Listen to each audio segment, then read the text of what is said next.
লিটারে ৪ টাকা দাম বাড়ানোর পরও বাজারে পুরোপুরি স্বাভাবিক হয়নি ভোজ্য তেলের সরবরাহ।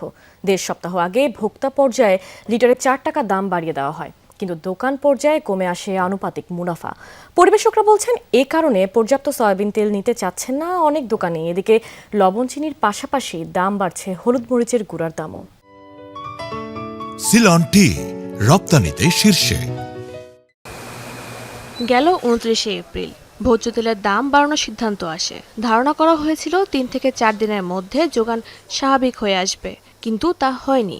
দোকানীদের অভিযোগ, সব কোম্পানি এখনো পুরো মাত্রায় তেল বাজারে দিচ্ছে না। পরিবেশকদের দাবি, লাভ কমে যাওয়া অনেক দোকানি তেল নেওয়া কমিয়ে দিয়েছেন। বন্ধ হয় না, ওটা সরবরাহ কম। তিন কোম্পানি তেল বাজারে সরবরাহের মধ্যে আসে নাই। নতুন তেল ওরা বাজারে ছাড়ে না, কিন্তু অন্যান্য কোম্পানি ছাড়ছে। যে পরিমাণ কোম্পানিগুলো ব্যবসায়ীদেরকে লাভ দিচ্ছে, লাভে ব্যবসায়ীরা আসলে সন্তুষ্ট না। কিনা পড়ছে দেখা যাচ্ছে ৯৬ টাকা ৯৭ টাকা কিনা পড়ে যাচ্ছে আমাদেরই। তার আমরা আবার বিক্রি করলে হয়তো ৫০ পয়সা লাভে বা ২০ পয়সা লাভে বিক্রি করতেছি। তখন একটা দোকানদার মগবাজার থেকে আসলো বা রামপুরা থেকে আসলো, দূর থেকে আসলো, তারা এটা তো আবার ক্যারিং খরচ দিয়ে নামাবে, আবার ক্যারিং খরচ দিয়ে আবার নিয়ে যাবে।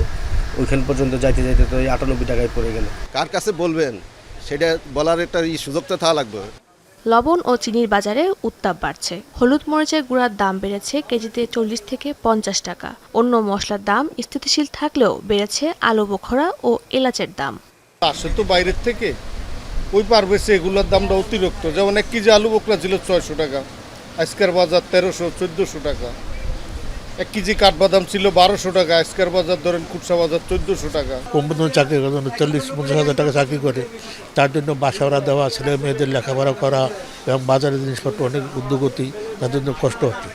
কোরবানির ঈদকে সামনে রেখে বাড়তে শুরু করেছে পোলাও চালের দাম।